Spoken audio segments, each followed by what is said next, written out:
What's up, everybody? Welcome back to another video. In today's video, we're going to be taking a look at Thursday's injury report. So we're looking at the participation for the Detroit Lions and for Chicago Bears. Also, what's going on with Deandre Swift, plus some quotes we've gotten from the players on this week's practice and the differences that we are now seeing. So let's get it started. You know, I got to shout out DoseOfDion, man, because it was actually the first time I went live on YouTube. And, you know, guys don't know DoseOfDion. He put out a lot of good content for the Detroit Lions.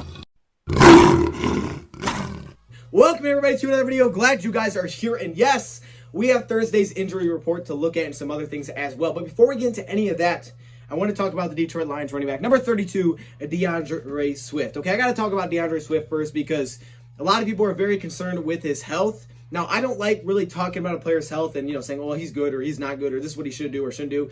I don't know your body. I don't know how you're actually feeling. I'm not around him. So I know for Deandre Swift, hey, look, whatever you feel comfortable with, all right? If you don't feel well, sit out, rest, do whatever you got to do. You know your body way better than I do. Your doctors know way better than, what I know from just this secondhand information. So that'd be my ultimate thing is this.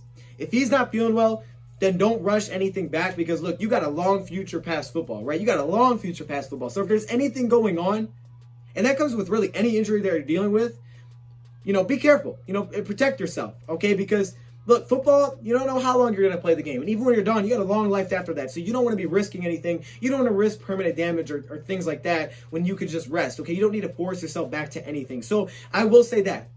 But what is going on here with Deandre Swift? Well, we're getting very concerned about that brain injury because of what we heard from Adrian Peterson today. Now, I couldn't find the actual interview, but I did get the quotes from it. But maybe there's a little bit more to it. So this is what was said. It's unfortunate that he's dealing with this, and it's something he has to go through. This is from Adrian Peterson on Deandre Swift. But when I see him, I'm always kind of picking his brain, just checking on him to see how he's feeling and how things are going for him. Is he improving? Because that's the most important thing. You think of a guy like Swift, he's very competitive, obviously a great person and athlete. To see him kind of not being himself, the same energy level, when you see him not being the same because of what he's dealing with, it hurts because I want to see him be successful. We miss him out there as well. I just try to motivate him and tell him that things will get better. I encourage him to be smart because obviously after missing 2 games and still dealing with some things, it makes you put things into perspective and realize what's most important. And that's making sure that you are completely healthy and you are good. So making him understand that, hey, you are young. When you are ready, we'll be ready for you to come back and get back to doing what you are doing. But no one knows you like you. For me, of course, we'd love to have him out there to do his thing, but even more importantly than football is well-being and his health, okay? So, first off, that's why you love Adrian Peterson, okay? You love the mentorship that he brings. That's great. But that concerns a lot of people. That from what he said is like, oh, no, what's going on with his brain injury? But then all of a sudden, boom, we get this injury report. Now, weird. He practiced yesterday. So, okay, did anything happen in practice again? Well, he pops on today's injury report as no participation. So we're thinking, oh, no, here we go. But it's a different reason. He was taken off of concussion protocol, and he was on injury report today with an illness. Okay, an illness. Now, it's not COVID-related, and I've also gotten the report that is not related to his brain injuries or anything like that, because he's been taken off the concussion protocol. When Adrian Peterson says, his energy level, things like that, if you're sick, your energy level is going to be low, right? Everybody's been sick. You don't feel the same type of way when you're sick. Now, if it is anything that is going on with his brain or anything like that, hopefully the doctors would be able to help him with that. And 2, take time off. Don't rush anything back. No matter what you're dealing with, don't rush it back.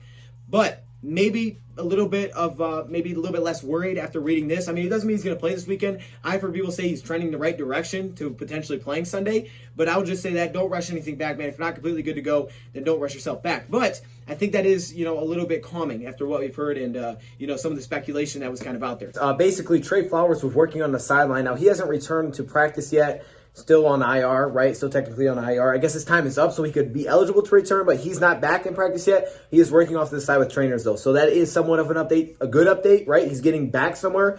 We don't know if we'll see him again this season, but at least he's progressing, so that's cool to see. So that's good. Now, onto the injury report for the Detroit Lions first. Let's run through it. Kenny Golladay, no participation with the hip injury once again. Looked like he's not going to play on Sunday. That's back-to-back days out. They said they were going to push him, but unfortunately, Kenny Golladay still not participating. Quintez Cephas, no participation once again, but is not injury-related. I'm not sure what's going on there either. I tried to figure it out, couldn't figure it out. Deshaun Hand, no participation with a groin injury.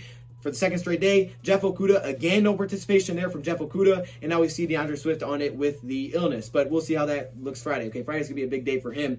But as you guys can see, we got about 4 players trending the direction of they're probably going to be out, I would say. Okudah's a big one because we're already dealing with some cornerback injuries. You know, you got Desmond Trufant now on IR. You look at a guy like Deshaun Hand, no participation. We have Danny Shelton on IR. But we are returning some cornerbacks, which is promising. Continuing down, Austin Bryant. He was limited again today. Now, yesterday, Darrell Bevell said he wouldn't practice, but he was limited today, and that's back-to-back days listed as limited. So I'm sure it's very limited, but it's a thigh injury, and that's, I guess that's good news that he's trending in the right direction. Christian Jones, he went from no participation to limited. Like I said, man, this guy is a warrior, man. Matthew Stafford, still limited. They're just going to take things a little bit cautious with him, but we'll see how that goes.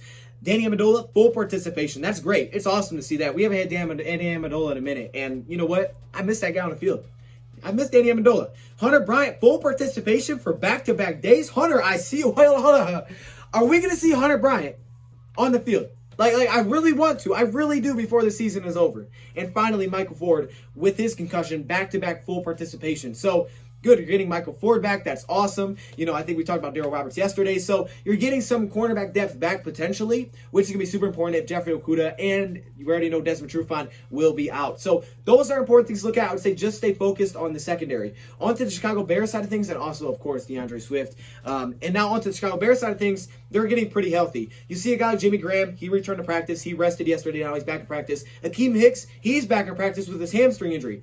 That's big news for them. They've missed him. Charles Leno Jr., limited participation after no participation. So their offensive lineman and Akeem Hicks are looking good. However, Khalil Mack, back-to-back days missing practice with a back injury.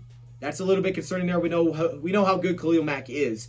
Buster Screen, he was resting yesterday as well, but he was full today. Same thing with Danny Trevathan. Also, Nick Foles is full. I see what I did there. He's supposed to be the number 2 quarterback, though, not the number 1. He's expected to be the number 2 if he can go. So just keep an eye on that. We'll see if they make the switch during the game or, if they're able to ride it out with Trubisky. Hopefully, they're forced to make a switch because it's going that bad for them. Jermaine Ifeidi, limited participation, but then after that, you see just a whole bunch of fulls. So the Bears are pretty healthy, of course, aside from IR. Now, there's a couple of quotes that I want to talk about that players have stated. They've stated there's been some differences in practice. Also, Romeo Quora has mentioned that there will be some changes to the scheme. A couple of players have said that, but they said, you can't change it all in a few days. Corey Unlin said it's going to be very similar to the past scheme. Here's what I'm assuming. There will be some tweaks on how Corey Unlin wants to try some things, but I think there's going to be a lot of similarities as well because it isn't a ton of time, and also he's never been in DC before. So I think he'll try some things that maybe he liked from this year or maybe things in the past that he's picked up from other teams, but I'm assuming it's going to be relatively similar. At least the first game, it may change as the season goes on because he said at the end of 5 weeks is what we're really going to be looking back and see how many changes there were. Also, some quotes. Duron Harmon said that one of the biggest changes in practice is now there is music. I don't know about y'all, but when I practice for basketball, I love when they put the music on. The only thing about the music is that once you turn that music off, oh snap, are we running? Like, you don't want the music to turn off. So as long as it's playing, we good. But once it stops, it's like, oh no. It gets real eerie in there. Adrian Pearson, we heard about what he said about Deandre Swift. He also said this, Darrell Bevell should have been a head coach a long time ago with the way that he does things. Now, he wasn't saying particularly in Detroit, but he was saying anywhere he should have been a head coach. So that's good something to hear. That's like, okay, I like to hear that. That's good stuff there. Knowing that he's going to be our head coach for the next 5 games, it looks like. And finally, we got this little piece from an M Live article. Now, this is interesting. Now, take this with a grain of salt. I don't know if that's exactly, if I said use that right, but take it with a grain of salt because it's just, a report. But it's kind of interesting. It says this, nobody was spared, not even Matthew Stafford. The veteran franchise quarterback wasn't a fan of Patricia's talking down style.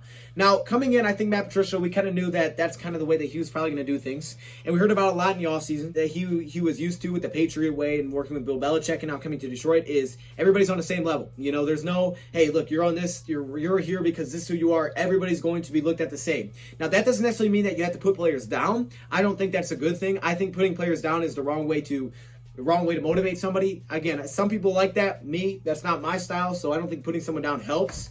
But what's interesting about this is that I know they say that, okay, maybe he wasn't a big fan and we'll continue reading, but keep in mind, Matthew Stafford was playing his butt off, I should say, for the first 8 games last season. He was looking really good through 8 games. So the question is, did Matt Patricia change? Was he acting differently this season? Not only did he change, is it something that players maybe just got tired of? Maybe they were just annoyed with, and then it's like, okay, hey, look, man, I'm tired of this. Like, I don't want to play for you anymore. You know, we'll find out pretty darn soon, I think, with Darrell Bevell, because you're seeing all the changes, right? You're seeing the music in practice, things like that. It seems like he is trying to go with this way of, we're going to have a new perspective, we're going to play free, we're going to have a good time, but also hard work at the same time. I feel like Darrell Bevell kind of implied that was something that they were missing, where they had the hard work, but they didn't have the fun with it.